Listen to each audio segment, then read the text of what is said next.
नमस्कार, good morning. एवढं बोलणे इतपत इंग्रजी मला पण येतंय की, पण कसं समत्यांना मराठीतनं शुभ सकाळ. तर मी चाललो या कामावर. काम काय होतच राहील हो, समजात आधी आपल्या पोटा पाण्याचं बघू. मग काय, गेलो की टोल नाक्याच्या बाजूला असलेल्या हॉटेलवर आणि मागवली इडली. इडलीचं काय आपल्याला जमत नाही व, पण फवं बनवलेलं नव्हतं ना व, म्हणून खाल्ली इडलीच. चहाशिवाय जमतंय वी, मग चहा बी घेतला आणि निघालो उलट्याच बाजूनं कामावर. गाड्या लावायला जागा बाजूला दिली की, पण मधीच गाडी लावून निघालो हजेरी लावायला. तोंड दाखवून हजेरी लावली. पुढे गणपती बाप्पाची पूजा चाललेली. तोंड दाखवून हजेरी लावून चालतंय वी, म्हणून गेलो हजेरी पुस्तकावर सह्या करायला. पुन्हा पगार कमी यायला नको. मग डोसक्यात विचार आला, काम सिरियस घ्यायला पाहिजे, म्हणून निघालो आपल्या गाड्या कुठं कुठं आहेत बघायला. ही बघा आपली पेट्रोलिंगची गाडी, येण्याची यायची आहे बरं का. निस्तीच दिवस रात्र गुरुरा फिरवायची. रस्त्यावर गाडी बंद पडू द्यायची नाही, काय नाही. आणि ही ॲम्ब्युलन्स, ज्यासनी रोडवरती मस्ती करायची सवय आहे ना, त्यासनी दवाखान्यात पोचवायला असत्या बघा. आणि हे आहे क्रेन, दुसरा हत्तीच की हो. कसला पण आणि किती पण लोड असू दे की, थटत नाही. तुम्ही म्हणत आजचीला ह्यो नक्की काम तरी काय करतोय. थांबा, मी समजा इस काढून सांगतो. तर मी का नाही काम करतो या खेडशाव टोल नाक्याच्या रूट ऑपरेशन सर्व्हिससाठी.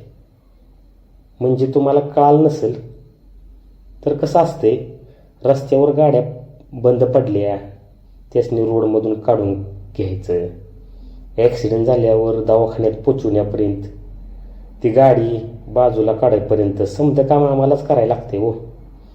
असू द्या, आपल्या आपल्या कामाचं बघू. रस्त्याच्या बाजूला असलेल्या अतिक्रमण बी आम्हालाच काढायला लागते या, म्हणून आता आम्ही निघालो अतिक्रमणच काढायला जुन्या कात्रज बौद्ध्याकडे. काय झालंय सांगू का, इसवी सन 2000ला नवीन कात्रज बौद्ध्याचं काम चालू करायचं होतं, म्हणून इसवी सन 1997ला 11 ते 12 एकर जमीन संपादित केलेली NHAनं. आता तुम्ही म्हणाल बोगद्याचं काम चालू करायला जागा कशाला घेतल्या. मग मला सांगा, बोगद्यातून निघालेलं दगडधोंड कुठं तुमच्या रानात आणून टाकायचं का हो. तेच दगडधोंड टाकण्यासाठी एवढी जागा घेतलेली. पण बोगद्याचं काम झाल्यावर काय झालं, ती जागा आपल्या बापाची असल्यासारखं कोणीतरी ताबा मारून इकून टाकली. आणि एकाला नाही तर 4-4 जणांनी इकली. त्यावर त्यांनी इंडस्ट्रियल स्टेड मारलं आणि केला की आपला कामधंदा चालू.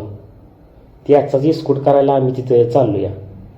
समधी हत्यारं बोलावलेली, JCB, क्रेन, पेट्रोलिंग आणि ॲम्ब्युलन्स बी होतीच की. मग काय चालू केला की इस्कूट करायला. NHI PMRDAने एकत्र येऊन कारवाई केलेली. मग काय जाळून धूर संकटच की. पण काय करणार, त्या माणसाची बी फसवणूकच झाली ना व. म्हणून काय केलं, एक दिवस त्यांनाच काढून घेण्यासाठी येळ दिला आणि थांबवलं इस्कोट करायचा. आणि निघालो आम्ही बी आमच्या घरला जाताना कुठं गाडी थांबवायची नाही, नुसतं सणानानं पिरिरी करत निघालो. पण इस्कूट म्हणजे कारवाई काय थांबणार नाही बरं का. नवली ब्रिजपासनं सारवळ्यापर्यंत इस्कूट करायचा आदेश आलाय.